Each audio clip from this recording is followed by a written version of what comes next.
सबसे पहले मैं आप लोगों को इस वीडियो में ईरान की खबर बता देता हूं। पिछले वीडियो में मैंने कहा था शुरू में कि मैं ईरान की खबर आप लोगों को बताऊंगा, लेकिन लास्ट में वो बताना भूल गया। बहुत सारे कमेंट आए, फराज भाई ईरान की खबर तो बताई नहीं।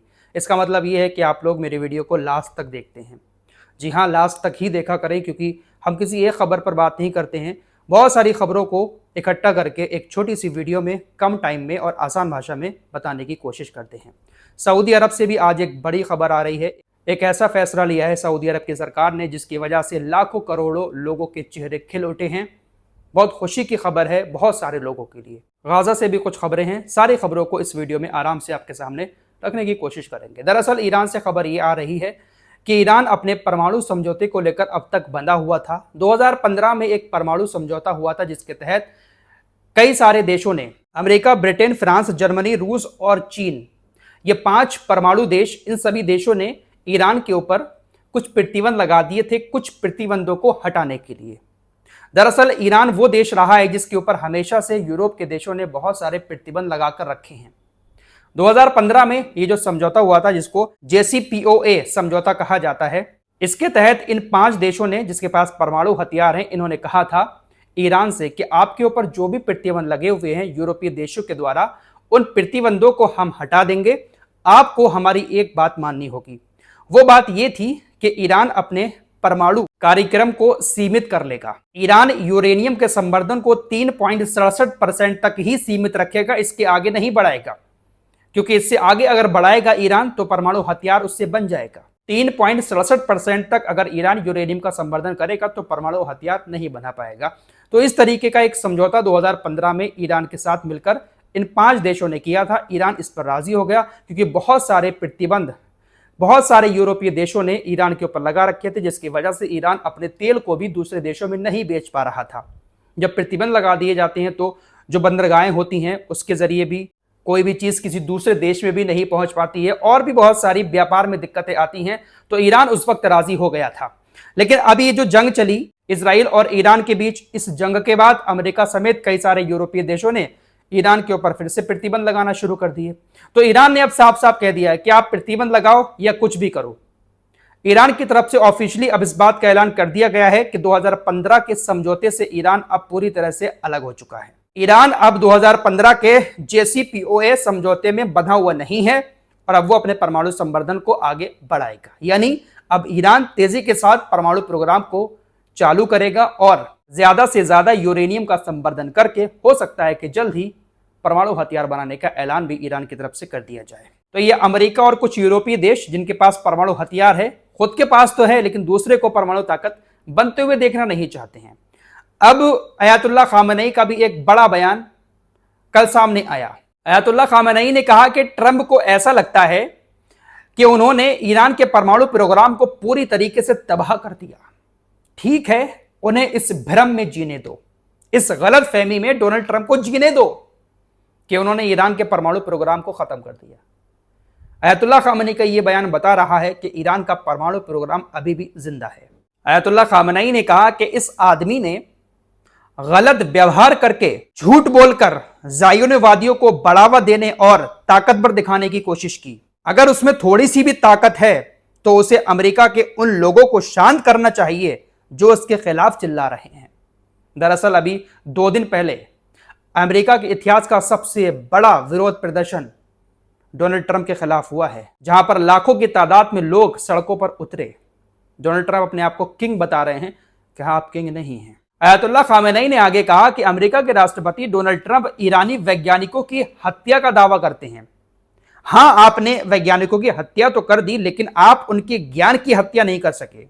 आप खुद को क्या समझते हैं? ईरान का परमाणु उद्योग अमेरिका का काम नहीं है, यह धौंस और धमकी वाला दखल है।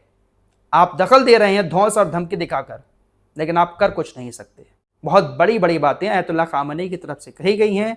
बात साफ है कि ईरान परमाणु प्रोग्राम को बहुत तेजी के साथ आगे बढ़ा रहा है और परमाणु हथियार शायद बहुत जल्द ईरान बना सकता है। एक और खबर ईरान को लेकर आ रही है। हाल ही में सीरिया के जो नए राष्ट्रपति हैं अल जुलानी, वो रूस के दौरे पर गए थे, पुतिन से मुलाकात की और पुतिन ने अब अल जुलानी से कहा है कि वो ईरान के साथ अपने संबंध अच्छे करें। पुतिन ईरान और सीरिया के संबंध अच्छे कराने की कोशिशें कर रहे हैं, जिसके चलते हुए उन्होंने अपने विशेष दूत को ईरान भी भेजा है। तो हो सकता है कि अब सीरिया के साथ अच्छे संबंध ईरान के हो जाएं, क्योंकि रूस के करीब पहुंच गए हैं अल-जुलानी और रूस ईरान के भी करीब है, तो संबंध अच्छे होने की कोशिशें जारी हैं। खबर यूएई को लेकर आ रही है। यूएई इजराइल में अपना दूतावास बनाने जा रहा है और उस दूतावास को बनाने के लिए खुद यूएई ने जमीन खरीदी है। जी हां, वैसे कोई देश जमीन खरीदता नहीं है अपना दूतावास बनाने के लिए किसी दूसरे देश में, लेकिन यूएई ने जमीन खरीदी है। आइए अब सऊदी अरब की बात कर लेते हैं। सऊदी अरब में जो लोग काम करते हैं उनको मालूम होगा कि वहां पर एक कफाला सिस्टम चलता है। सऊदी अरब ने 50 साल के बाद ये कफाला सिस्टम अब खत्म कर दिया है, जिसके बाद जो विदेशी लोग सऊदी अरब के अंदर रहकर काम कर रहे हैं उनके लिए खुशी की खबर है। अब ये कफाला सिस्टम क्या है, जरा इसको भी मैं समझा दूं, ताकि जो लोग वहां पर जाना चाहते हैं जॉब करने या जो कर रहे हैं उनको भी इसके बारे में मालूम हो जाए। जो लोग जॉब कर रहे हैं उनको तो मालूम ही होगा। देखिए, कफाला एक तरीके का लेबर स्पॉन्सरशिप फ्रेमवर्क है। ये कफाला विदेशी वर्कर्स को कंपनी की तरफ से दिया जाता है, या जिस घर में विदेशी लोग आकर काम करते हैं कफिल के घर में, तो कफिल की तरफ से ये कफाला दिया जाता है। रिपोर्ट्स के मुताबिक तकरीबन 1,30,00,000 विदेशी वर्कर ऐसे हैं सऊदी अरब के अंदर जिनके पास कफाला है। ये कफाला सिस्टम सिर्फ सऊदी अरब में ही नहीं है, कतर, कुवैत, जॉर्डन और भी कुछ खाड़ी देशों में ये कफाला सिस्टम है। दरअसल इसके मुताबिक अगर कोई शख्स सऊदी अरब के अंदर या किसी खाड़ी देश में काम करने जा रहा है किसी कंपनी में, तो उस शख्स की पूरी जिम्मेदारी उस कंपनी की होती है। या किसी सऊदी के घर काम करने जा रहा है कोई शख्स फैमिली ड्राइवर बनकर या किसी और वीजे पर, तो काम करने वाले वर्कर की पूरी जिम्मेदारी उस सऊदी की होती है। यह सिस्टम इसलिए निकाला गया था ताकि सरकार को ज्यादा दिक्कत ना हो। अगर कंपनी बुला रही है तो पूरी जिम्मेदारी कंपनी उठाए, या कोई सऊदी अरब वाला शख्स अपने घर काम करने बुला रहा है तो सामने वाले वर्कर की पूरी जिम्मेदारी वो सऊदी ले ले, कफिल ले ले। लेकिन इसमें अब दिक्कत होने लगी थी। दरअसल बहुत सारी ऐसी चीजें अब सामने आ रही थी जिसके मुताबिक कफाला जब दिया जाता था तो पासपोर्ट कंपनी रख लेती थी, या जो सऊदी काम करवा रहा है वो पासपोर्ट ले लेता है, जिसके बाद वो वर्कर इस कफाला सिस्टम में पूरी तरीके से बंध जाता है। वो कंपनी फिर जैसे भी उस वर्कर से काम कराती है उसको करना पड़ता है। सऊदी अरब का जो कफिल होता है वो जैसे उससे काम कराएगा उसको करना पड़ेगा। कितना भी उसको टॉर्चर करे वो अपनी मर्जी से जॉब नहीं छोड़ सकता। कफाला मिलने के बाद अगर जॉब अच्छी नहीं लग रही है तो आपको यह हक नहीं था कि आप दूसरी जॉब ढूंढकर किसी और कंपनी में काम कर सकें।